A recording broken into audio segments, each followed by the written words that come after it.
us the work that you're doing and what it means for us. Yeah, I get both Kalpana's and Anant's points.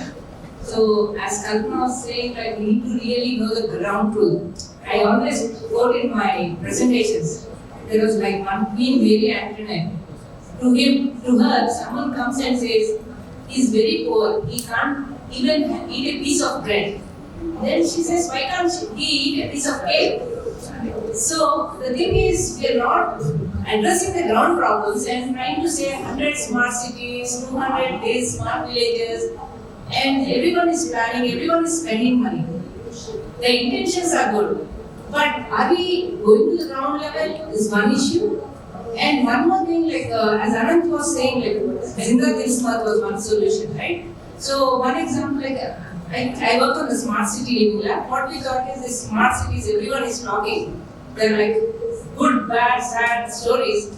Why don't I try in the campus, deploy campus, make the whole campus, meaning micro, small, smart city, and see what are the operational issues, what are the things required, so that it would be nice to suggest someone. So in that context, like one of the examples I just want to say, talking about the Zero Christmas, we were working on the water meters, and there were like a lot of digital water meters available. And 45,000 based on pipe size, 1 lakh, because the major problem water board was saying is non-revenue water.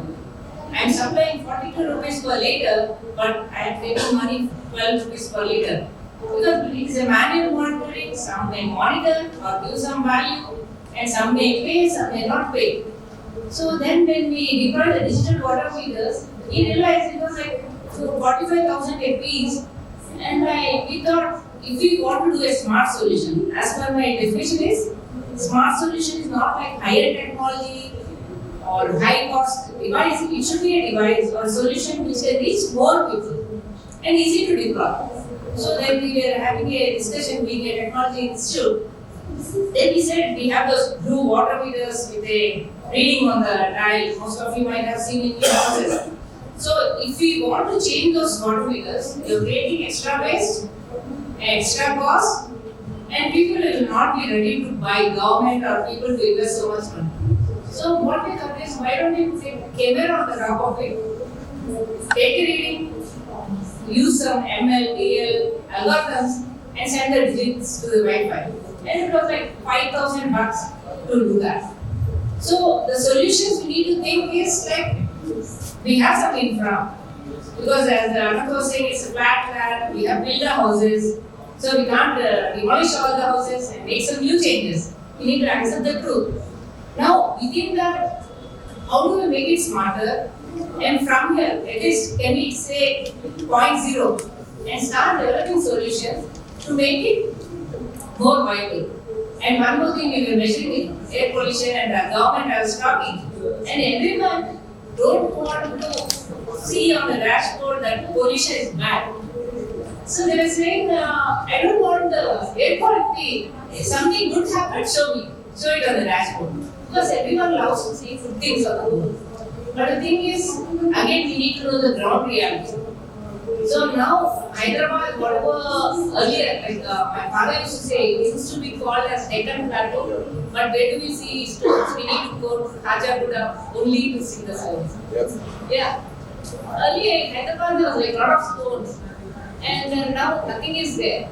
But we can't keep on creeping also, like I always say, whatever we have, it's based on our choice. Now, like we have something, from here, how to go, what are the technology we need to do. So we try to cover different resources. We tried with water different, and when we found out like even the water quality, everyone is saying like, I have an RO tank, I am drinking healthy water. Yeah. But the problem is, the TDS is low, it's bad, high is bad. And now you are having new water suppliers saying alkaline water. Why do you have RO tank, then again alkaline water, then do something? Means earlier I remember like I used to get down at a railway station and just drink water from the tap. And now it's really difficult. And recently we went to Amsterdam, Europe, and there like water I need to buy.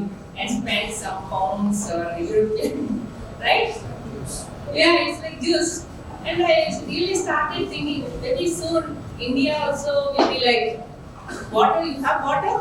Wow, you're a rich fellow. It's like the tomatoes in different seasons, right? So we try to measure the energy. And one more thing, we were attending the waste management. And waste management, I can say, it's only people can do it. Technology can't do it. At least in my question.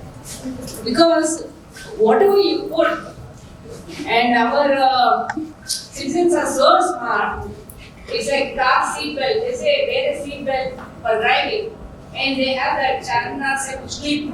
They can just plug in and say seatbelt is there. So our people are putting their knowledge or technical things in seeing how to break the rules. So in such an environment, how to ensure waste management? Because I feel for different mentality, different people, the solution should be different.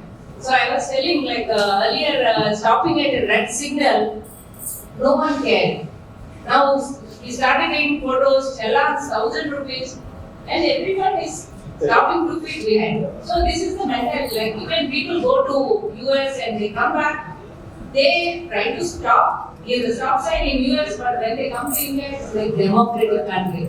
We are free, right? So that mentality has to be changed, that awareness has to be changed. Then only I think waste management would be really easier.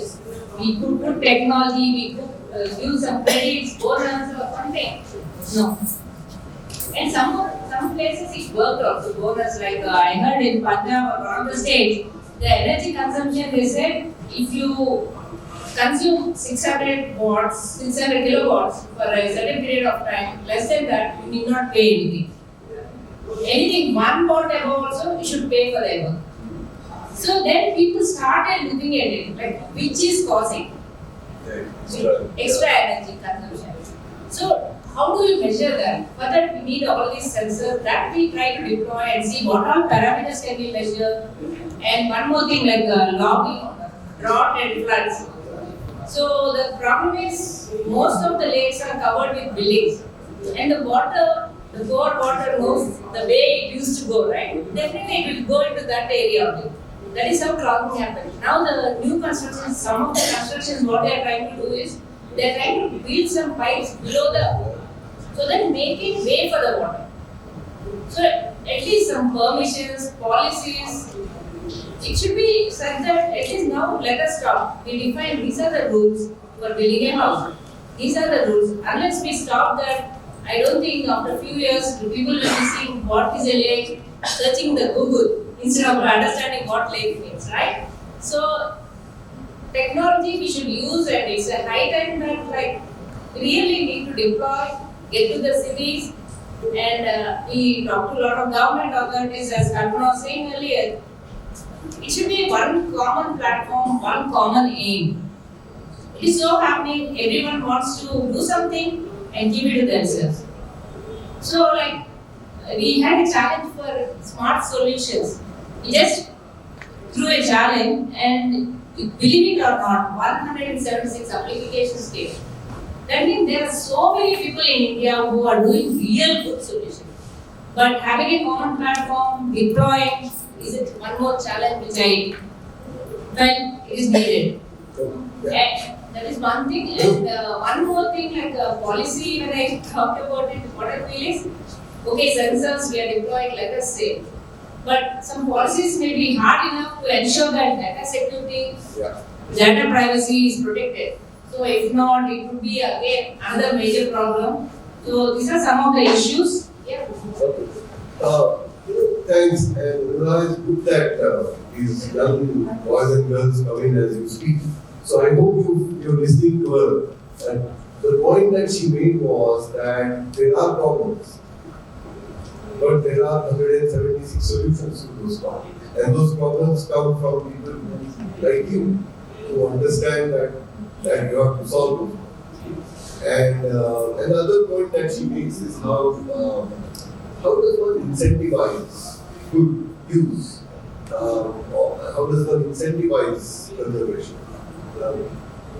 all this in the context of what we are speaking here, which is the democratic spirit and what a democracy means to a citizen in its mix of rights and duties and obligations is something that we are talking about here, and using technology to ensure that those rights are given and those duties are